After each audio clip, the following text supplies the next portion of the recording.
Buenas tardes a todos.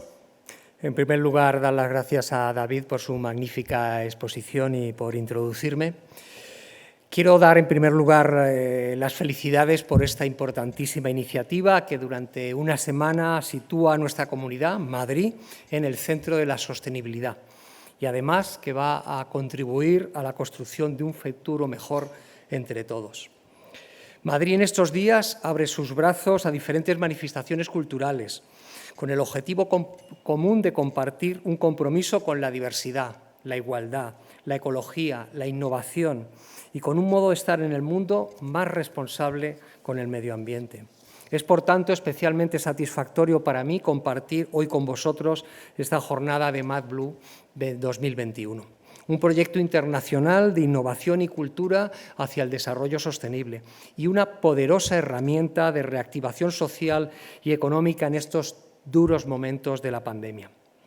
Gracias también por haber elegido a la Comunidad de Madrid y a Madrid como sede. Os felicito de nuevo, tanto a los organizadores como a los participantes, porque vais más allá de la reflexión y el debate. Ponéis las ideas en movimiento y buscáis transformar la dura realidad que estamos viviendo a través de la cultura y la innovación. Realmente lo necesitamos. Todos conocemos la Agenda 2030 y los Objetivos de Desarrollo Sostenible de las Naciones Unidas en los que se inspira este foro. Desde luego, la ciencia y la tecnología son esenciales para lograr un desarrollo sostenible y la protección de la diversidad. Pero también necesitamos, y ese es el objeto de las palabras que os voy a dirigir, el sustento de la cultura y de la educación. De la cultura, por lo que tiene de impulso creativo y de motivación. De la educación, porque es la base de la igualdad de oportunidades, es la mejor escalera social. Y en este sentido quería compartir con vosotros varias reflexiones sobre ambas cosas. En primer lugar, como gestor público, que aunque quedan muchísimas cosas por hacer, la conciencia sobre la sostenibilidad y la economía circular ya lo impregna todo, afortunadamente, en el seno de las administraciones públicas. Tanto en aquello que está arreglado por la normativa, la eficiencia energética de los edificios, el tratamiento de los residuos, como en lo que depende de los comportamientos individuales de las personas que estamos allí.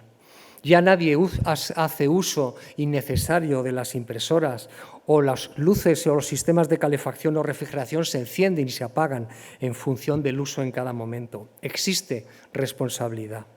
Como consejero de Educación, a lo largo de estos 2 años he intentado que esto mismo suceda en los centros educativos de nuestra región.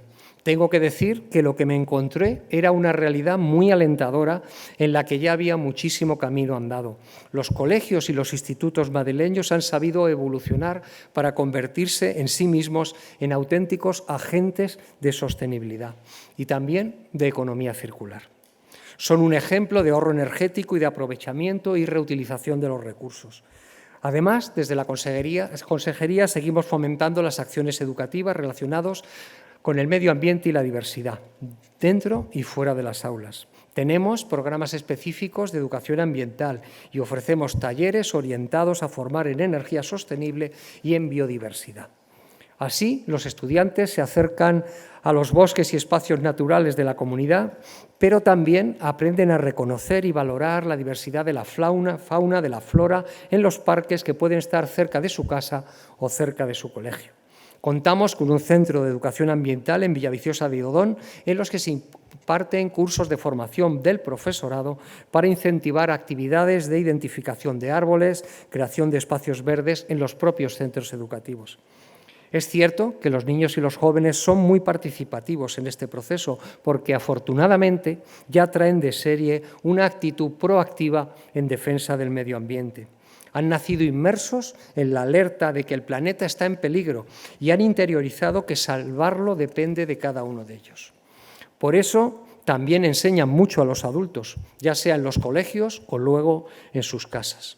Las universidades también están siendo protagonistas en este terreno y están yendo incluso más allá, porque tienen actividad investigadora por el elevado número de estudiantes y también por sus dimensiones físicas. Los campus también se están convirtiendo en óptimos laboratorios de sostenibilidad, por ejemplo, en materia de transporte. Desde el lado de la cultura, no hay duda alguna de que cualquier transformación debe sentar sus bases en un proceso cultural rico y abierto. Desde la Comunidad de Madrid velamos porque esto siga siendo así. Gestionar ahora, en una situación de crisis global, en la pandemia, ha sido y sigue siendo más complicado de nunca. Pero desde el primer minuto la Comunidad de Madrid ha asegurado que la cultura permaneciera abierta a pesar de la crisis sanitaria. Así, nuestros teatros del Canal fue el primer gran espacio escénico que abrió sus puertas en Europa, cuando las restricciones lo permitieron. En los últimos 6 meses se han celebrado 4.000 espectáculos en la región bajo el lema «La cultura es segura». No puedo estar más que orgulloso reiterando que a día de hoy la cultura mantiene su actividad segura sin ningún brote asociado. Eso significa que la cultura constituye una necesidad vital que ha impulsado que administraciones públicas, empresarios y también el público hayan cumplido rigurosamente las normas sanitarias como hoy las estamos cumpliendo. Y hemos desarrollado la capacidad de poner en marcha miles de espectáculos y actividades en casi todos los municipios de la región, lo que ha supuesto una nueva llamada a la cohesión social y a una unidad en torno a la música, el teatro o la literatura. Lo que indiscutiblemente forma personas más sensibles y abiertos al cambio. Por otro lado, hay 2 factores que me gustaría destacar y que son básicos a la hora de entender el papel de la cultura como actividad. La región madrileña tiene en ella una clara palanca económica y una estrecha relación con la economía circular.